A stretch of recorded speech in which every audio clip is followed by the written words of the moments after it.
Dia ingin tahu siapa sih yang Bu Dian admire gitu untuk menjadi Bu Dian saat ini gitu. Boleh. Oh, Gitu ya Mbak Ina ya. oke. Saya nggak jauh-jauh, mungkin juga. Makasih Mbak Ina nih ya pertanyaannya. Jadi kalau buat saya nggak jauh-jauh, yang saya admire itu almarhumah ibu saya. Wah, Jadi almarhumah ibu saya juga dulu bekerjanya di bagian teknik. Jadi beliau itu kontraktor bangunan ya. Sehingga waktu saya kecil itu dibawa, kita tuh diperkenalkannya ke yang seperti itu. Jadi kalau liburan itu kita dibawa ke construction site, ke bendungan dan sebagainya gitu ya. Dan beliau menunjukkan kepada saya bahwa kita sebagai perempuan itu harus optimum ya, kita tahu apa namanya kapasitas kita tahu kemampuan kita tahu posisi kita, but whatever we choose or select as our path itu kita harus optimum di situ. Jadi ibu saya walaupun beliau adalah juga wanita bekerja, tapi nggak bilang bahwa kamu harus bekerja, cuma bilang bahwa oke, apapun yang dipilih kita mesti optimum di situ. Ya, kita mesti optimum di sana. Jadi beliau katakan bahwa menjadi ibu rumah tangga saya juga is okay, tapi kita mesti optimum di situ. Ya, jadi itu kan apa namanya juga pekerjaan sangat mulia. Ya, seperti itu. Jadi makanya saya sangat bahwa saya role model yang luar biasa. Dan luar biasanya lagi ibu saya itu beda dengan ibu-ibu sekarang. Kalau saya sekarang kan kita mendidik anak itu lebih ke arah istilahnya lebih banyak spoiling ya kadang-kadang. Tapi ibu saya itu dulu mengatakan ke saya gini, kalau saya tetap hidup di rumah dengan apa namanya banyak fasilitas dan saya nggak akan belajar bagaimana hidup susah. Jadi saya itu waktu kecil dikirim ke kampung selama 2 tahun untuk hidup di kampung. Serius? Usia berapa? Kelas 2 SD sampai kelas 4 SD di Allah. kampung. Jadi di sana tuh saya tahu bahwa telur itu nggak bulat karena saya harus membaginya dengan 4 anak yang lain ya. Kemudian saya kalau mau mandi itu saya harus nimba, sampai waktu itu saya komplain ke ibu saya, aduh kayaknya tangan saya besar nih karena dulu saya harus nimba. Kalau mau dapat uang jajan itu harus membantu nenek saya membuat jamu karena nenek saya itu mendapat dapat penghasilan itu dari jual jamu. Jadi kalau saya mau dapat jajan dan sebagainya. Dan ibu saya itu saya tega gitu ya, suruh kita ke sana for our tough love ya Bu ya, tough love. Tough love. Nah, saya coba anak saya nggak bisa.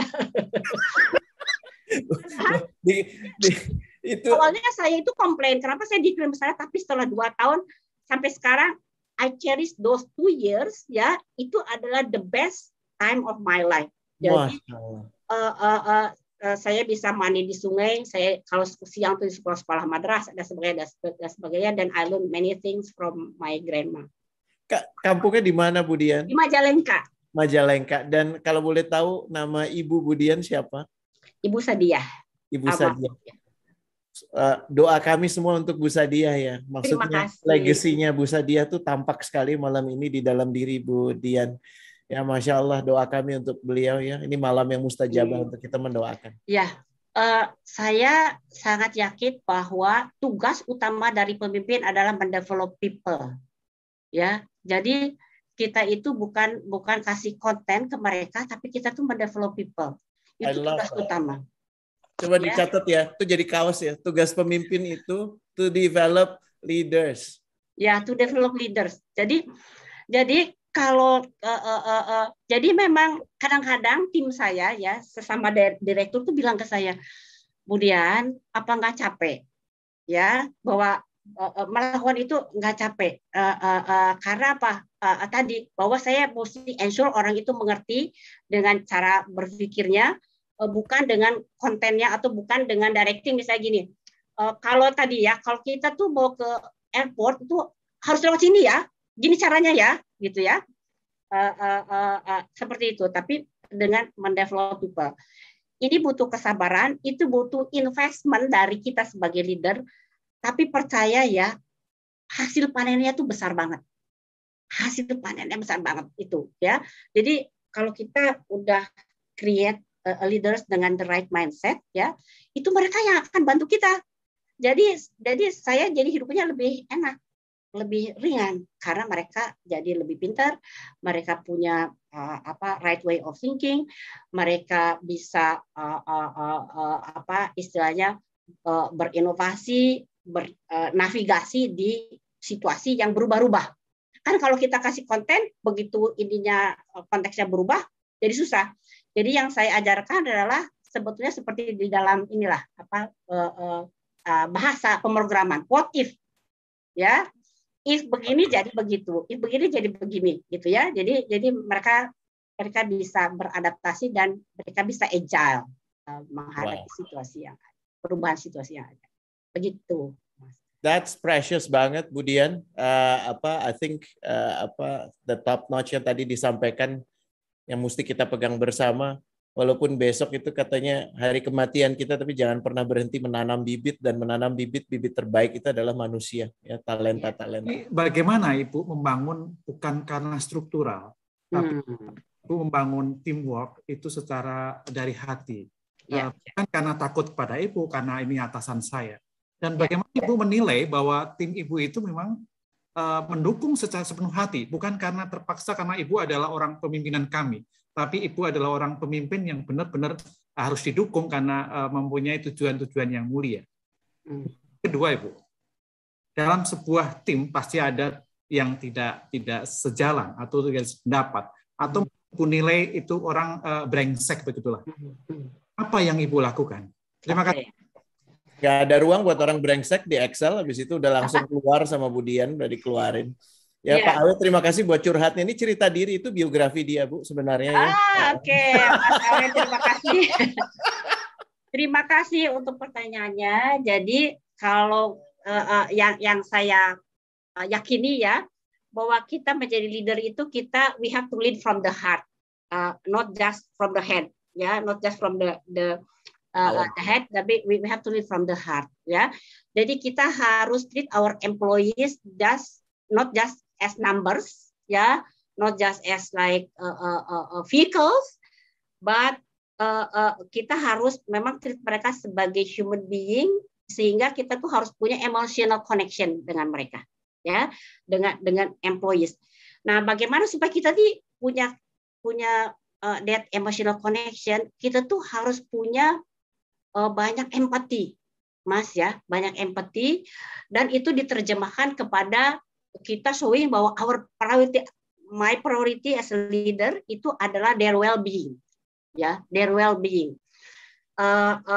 Jadi kalau kita bilang bahwa my priority is your well-being, mereka juga nanti sense of belonging-nya menjadi meningkat.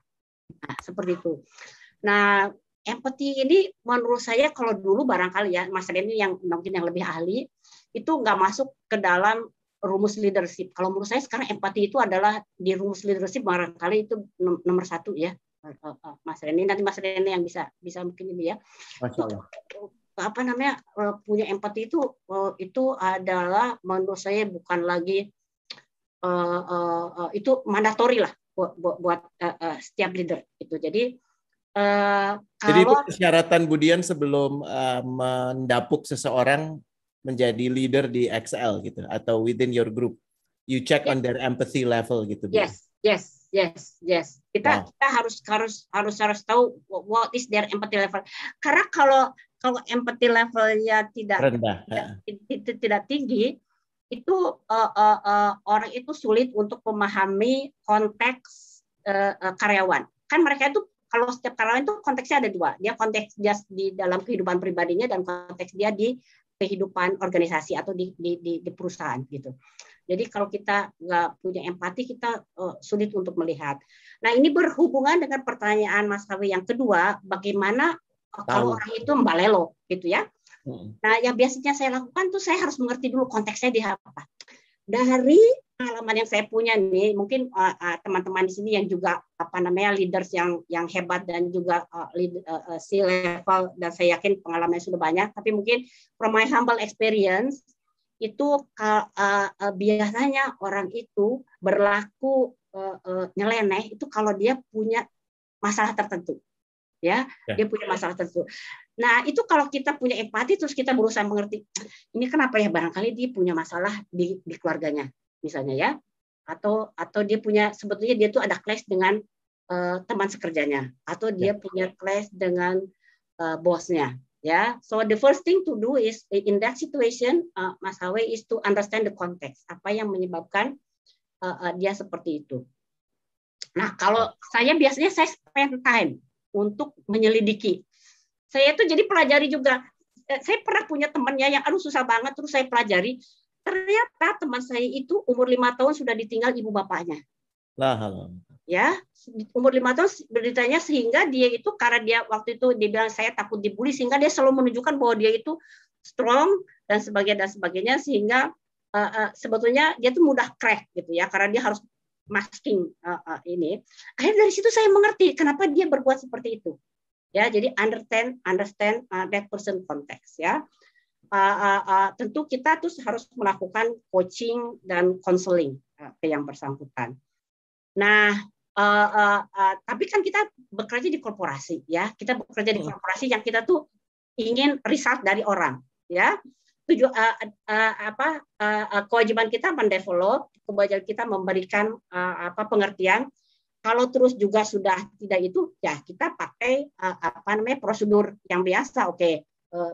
Performance evaluation. Performance evaluation-nya dari sisi financial metrics maupun dari value metrics nggak bagus, then I don't want you to be in the bus.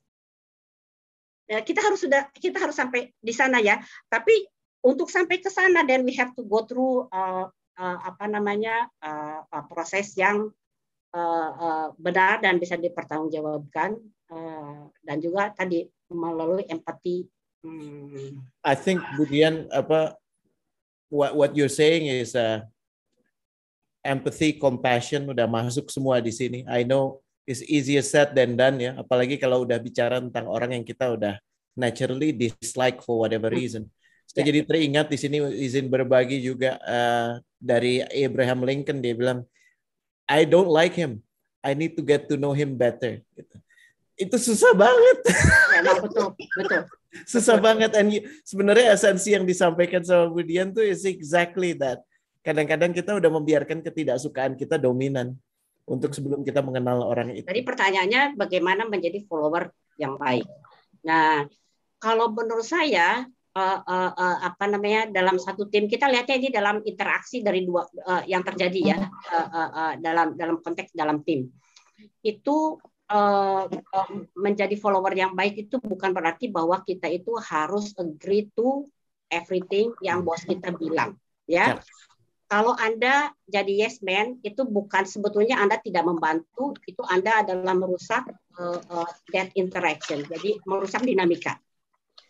Jadi bahwa kita memberikan our perspektif itu wajib ya. Berbeda itu harus disyukuri, karena kalau sama nanti decision making prosesnya kan nggak kaya gitu ya. Jadi menjadi follower yang baik itu adalah kita bisa memberikan our perspektif untuk sesuatu kondisi atau situasi ya, yang dalam konteks tadi hubungan dengan yang kita follow dengan bos ya. Nah, yang harus kita perhatikan adalah bahwa dalam segala situasi kadang-kadang package is more important than content. Nah, barangkali kalau leaders tentu bicara juga harus bagus ya.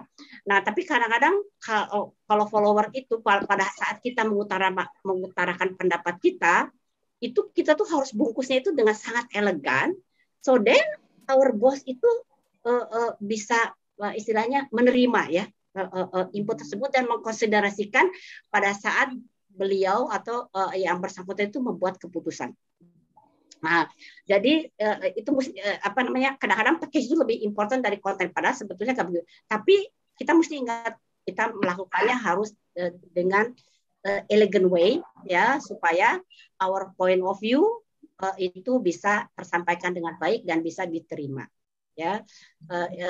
Menurut saya itu yang paling penting menjadi follower. Jadi kita menyampaikan pendapat kita bla bla bla, diterima, alhamdulillah.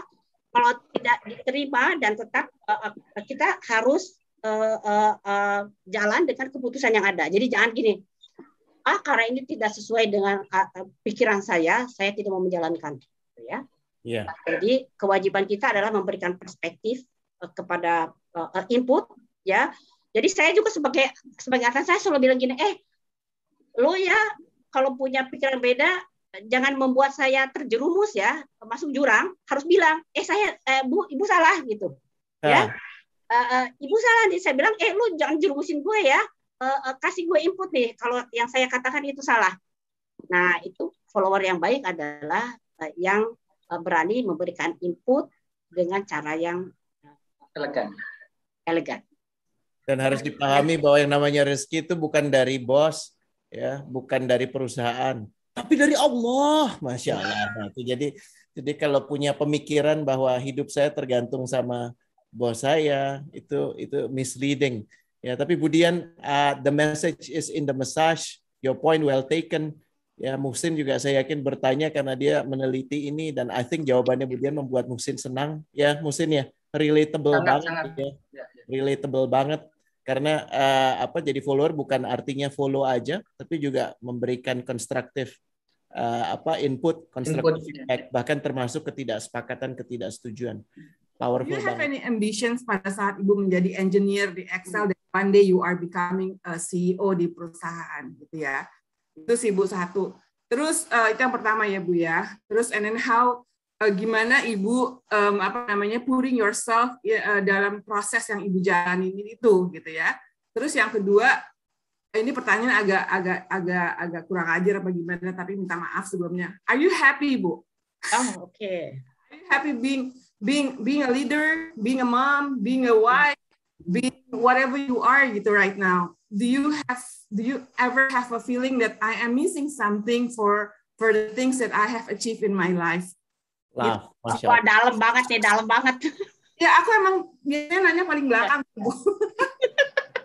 Terima kasih Ibu Dian, terima kasih Ibu. Bu Dian dan kawan-kawan, sebelum Bu Dian menjawab, Reni tolong posting percakapan dengan Bu Feb di edisi yang sebelumnya, terutama cerita tentang kalau kawan-kawan pengen dengar bagaimana pengaruh Pak Tim McKay. Ya, I work with him as well. Itu ada di video itu. Dan I think you don't want to miss that. Ya, silakan diposting di sini ya, Ren. Jangan bikin nangis lagi, jangan bikin nangis lagi. Bu Dian. Ya. Saya jawab dari yang terakhir dulu ya.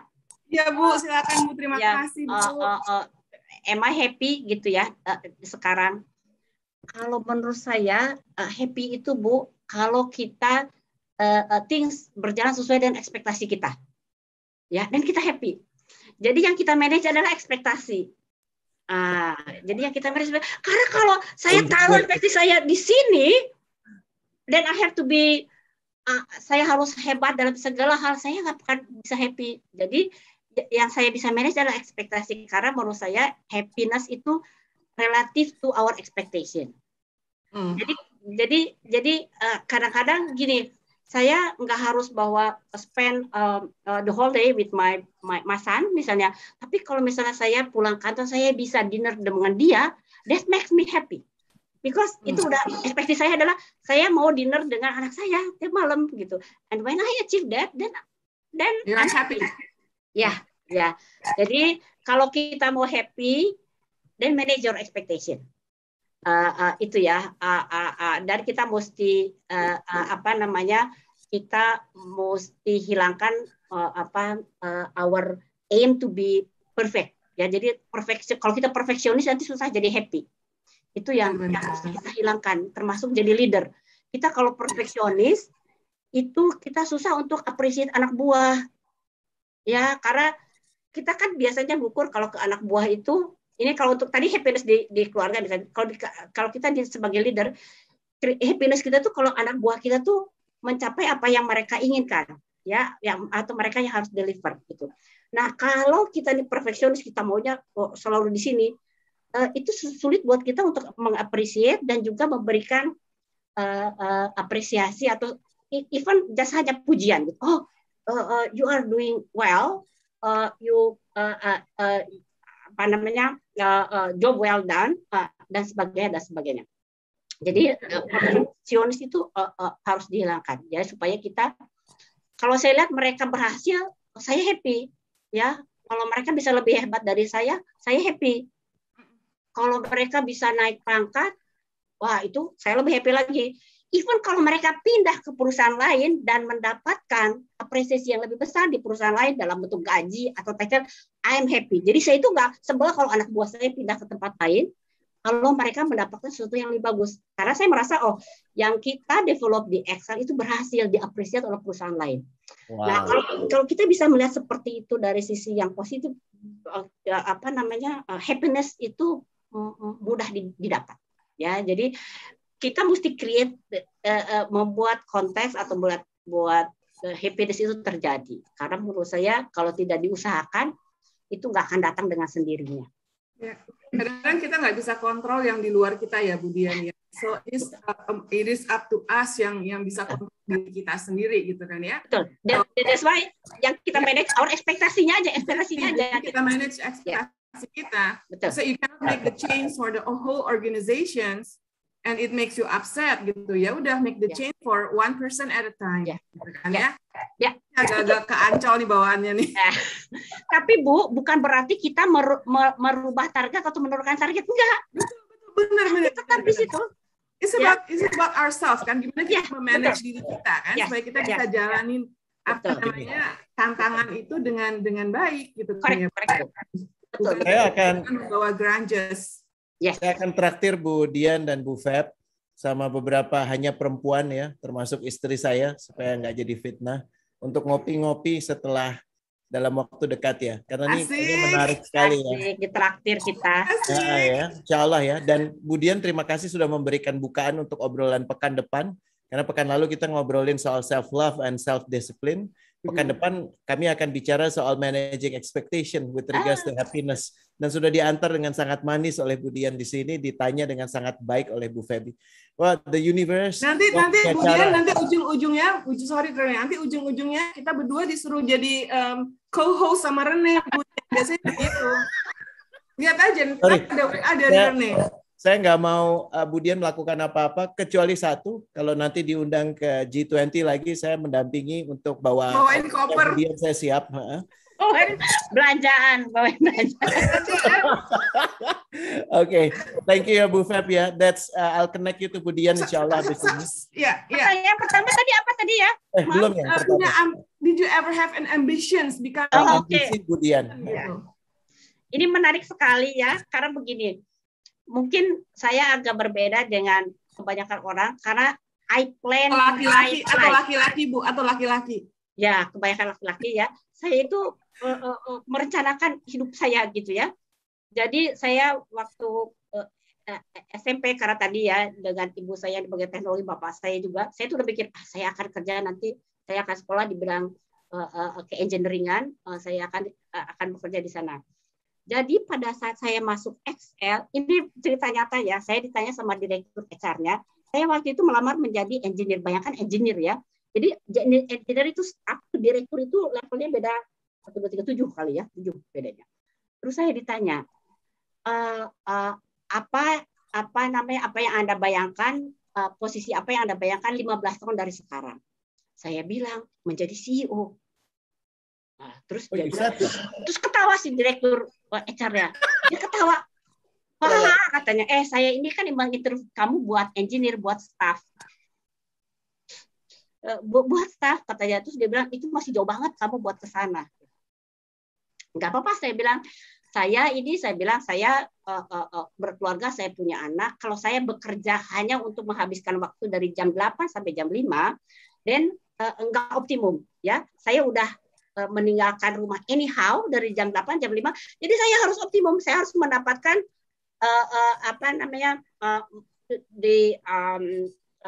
hasil optimum dari saya bekerja. Saya katakan seperti itu. Nah, kemudian dari situ si direktur HR ini sekarang sudah dulu ini bule waktu zaman saya HR terus bilang ke saya, oke, kalau kamu mau ke sana, kamu mesti rencanakan dari sekarang. Kalau kamu mau 15 tahun dari sini, kamu tahu berapa tahun kamu mesti naik tingkat menjadi manajer ini. Terus dia bilang kalau mau ke sana kamu mesti tahu development apa yang harus kamu lalui. Jadi dia tuh nggak jadi saya bikin kayak macam roadmap, how to get there. untuk itu naik corporate ladder itu. Apakah things going to always to the direction that saya mau? Enggak.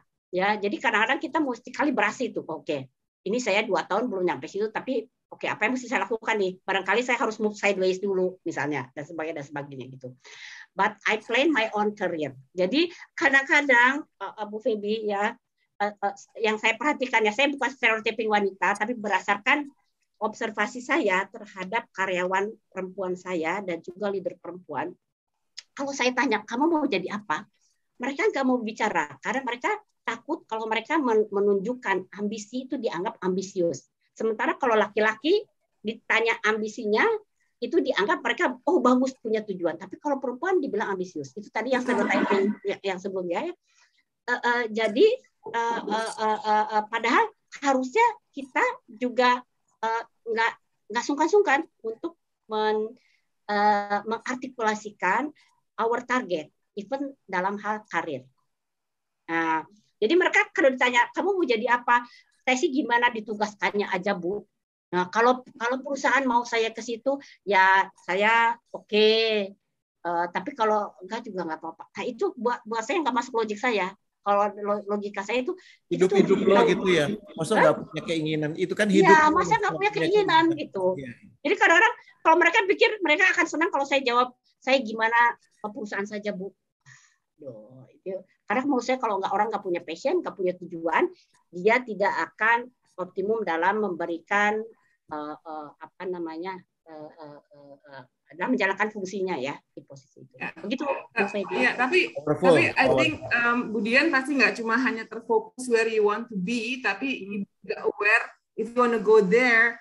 Ini adalah saya ada di mana sekarang, ya kan? Saya ada di mana sekarang dan saya mau ke sana dan apa saja yang harus saya lakukan supaya I can be the CEO one day, but a real good one gitu, yang nggak cuma sekedar pokoknya menjadi CEO, mau CEO, tapi nggak mau peduli dengan proses yang harus dijalanin kan ya Bu ya. Betul. Nah, itu yang diterjemahkan ke dalam roadmap tadi. Kira-kira ya, roadmap tadi, makanya Ibu bilang ada roadmap tadi gitu.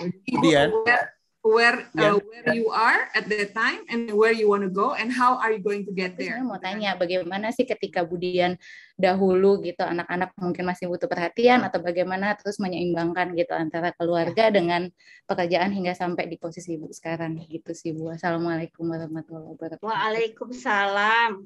Wah, kalau ada yang seperti Kiki ini yang saya mau drop other things untuk supaya saya bisa fokus sama anak, buat saya itu luar biasa. Itu luar biasa. Dan sebetulnya bukan cuma saya jadi enggak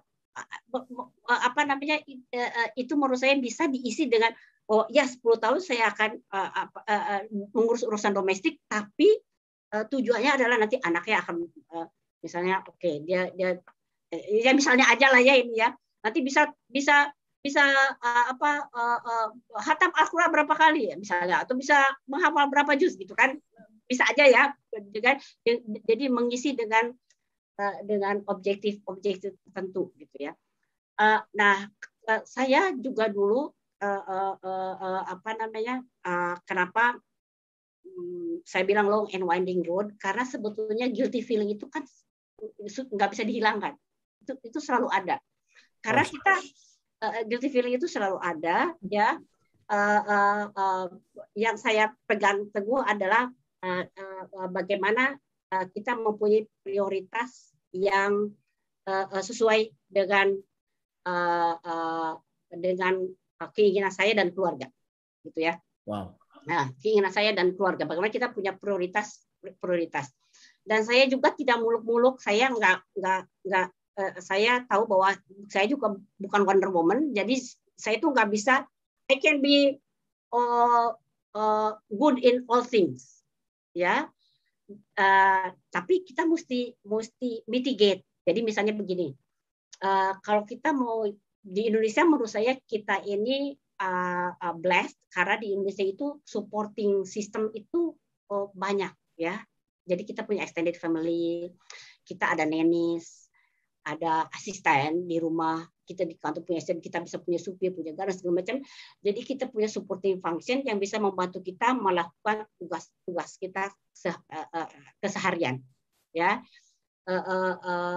juga kita harus memberikan pengertian kepada suami, kepada anak-anak, kepada in-laws, kepada mertua, ibu dan sebagainya mengenai prioritas kita. Ya, yang saya yakini adalah kita harus being in the moment. The moment or in the moment sih maksudnya ya. Dalam arti begini, oke, saya bekerja dari pagi misalnya sampai jam 6 sore, ya. Nah pada saat itu saya harus fokus dengan prioritas pada saat itu bekerja. Tapi begitu saya di rumah, saya nggak bisa. Waktu anak kecil-kecil misalnya bekerja, tapi tetap kita main handphonean. Zaman dulu anak saya kecil BlackBerry ya, masih main BlackBerry. Sekarang udah nggak tahu kemana itu jadi collectible items barangkali. Yeah. Tapi waktu anak masih kecil tuh saya masih BlackBerryan gitu. Saya pernah BlackBerry saya tuh dilempar sama anak saya karena dia kesal. Kenapa ibu masih perhatiannya nggak ke dia gitu. Dari situ terus saya belajar bahwa kita ini harus 100% fokus kepada apa yang kita hadapi. Jadi kalau kita di kantor, kita fokus di sana. Kalau di rumah, kita fokus 100% di rumah. Karena anak-anak juga mengerti. Kalau kita ini pikirannya di mana-mana tuh mereka mengerti. Ini buat saya waktu itu tidak mudah. Karena waktu itu anak saya masih kecil. Saya itu kerja di Network Operation Center yang kita ini 24 jam. Kan kalau servisnya seluler 24 jam kan? 24 jam, 7 hari seminggu. Kalau ada problem, saya harus accessible, saya harus segala macam. And that's not an easy thing to manage, tapi itu bisa di manage dengan tadi kita create supporting function dan kita create prioritas dan ekspektasi, dan yang lebih penting lagi adalah planning dan time management yang baik. Ya, dulu saya tuh even zaman dulu saya merencanakan anak saya dibawa ke dokter gigi itu kapan, di imunisasi kapan, sehingga saya nggak pernah minta izin. Saya izin ya karena mau bawa anak imunisasi. Saya bingung, kenapa anak imunisasi itu harus izin? Karena sebetulnya itu bisa direncanakan, iya nggak? Tahu imunisasi itu bukan sesuatu yang darurat. Jadi saya juga bingung, ini benar-benar izin ya, saya mau imunisasi. Aduh, berarti dia planningnya kurang baik. Karena kalau planning kita baik, kita bilang imunisasinya itu Jumat malam. Misalnya gitu kan. Nah, kalau sekarang lebih mudah lagi, banyak klinik weekend buka, bener nggak? Ya, sekarang klinik anak-anak tuh Sabtu Minggu banyak buka, dokter ke rumah banyak. Jadi sebetulnya it's much easier for the new generation. The new generation. It's much easier. Semuanya bisa dilakukan di sini, apalagi kalau SIM card-nya XR. Aduh. Punchline yang mantap. Keren. Ya. Future leader bicara dengan current leader. Kiki, terima kasih ya sudah membuat dirimu tampak dan bertanya. Thank you. Budian, I am mindful ini udah lewat. Terima kasih untuk waktunya. Budian, ada pesan-pesan untuk kawan-kawan yang hadir malam ini. By the way, ini salah satu sesi yang orangnya bertahan loh. Ya, tadi itu sampai masih 100, terus 9, sekarang 95 gitu. And that's almost unheard of di sesi-sesi kami sebelumnya. So thank you, Budian. It's because of you. Ada pesan, Budian, untuk laki-laki nggak berguna seperti kami itu dan para perempuan perkasa? Iya, saya ini pertama terima kasih nih Mas Rene sudah diundang. Saya juga sudah diberi kesempatan untuk berinteraksi dengan teman-teman yang hebat-hebat di sini.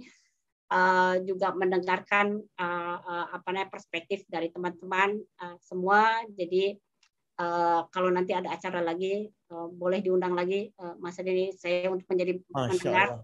Karena memang menurut saya kalau dalam ambiguitas ya menghadapi dunia yang makin kompleks dan makin mendatangkan ambiguitas buat kita, yang perlu kita lakukan adalah continuous learning. Jadi kita harus terus belajar, menambah pengetahuan. Makin banyak kita tahu, kita makin tahu bahwa kita tidak tahu. Nah, jadi kalau kita tahu bahwa banyak sekali yang kita tidak tahu, kita akan nyaman dengan ketidakpastian. Nah, Itu mungkin my last message. Jadi keep learning, keep gaining more information, karena itu makin kita banyak tahu, harusnya kan itu ya, makin merunduk gitu ya. Humility ya Bu Dian ya. Humility. Itu yang paling mahal emang sekarang. Nah, begitu kita punya humility, kita juga jadi lebih mudah untuk mendapatkan input atau criticism or feedback dari sekeliling kita. Jadi lebih mudah juga kita untuk mengkalibrasi our direction, our strategy, ya, sehingga lebih mudah juga buat kita untuk bernavigasi di kancah ambiguity yang makin luar biasa. Well said, Bu Dian. Tepuk tangan semua buat Bu Dian. Bu Dian, saya lupa ngenalin, selain Pak Faisal, ada CEO dari G4S, ada CEO-nya PDAM, Pak Hernowo. Baru kelihatan nih wajahnya ya. Salam kenal Pak Hernowo. Makasih Bu. Dari tadi udah menyimak juga rupanya, dan insya Allah kami akan undang Bu Dian dalam pertemuan-pertemuan selanjutnya. Syukur-syukur nanti kita buat all female guest ya, menarik juga kalau nanti dipasangkan sama Bu Feb, jadi aku cuma nonton aja. Beserta perempuan-perempuan lain kayak Mbak Hani, Sumarno, dan yang lain-lain. Kemudian kelaziman kami adalah saling mendoakan, karena kami percaya persaudaraan itu dari mereka yang saling mendoakan, bukan hanya dari kandungan.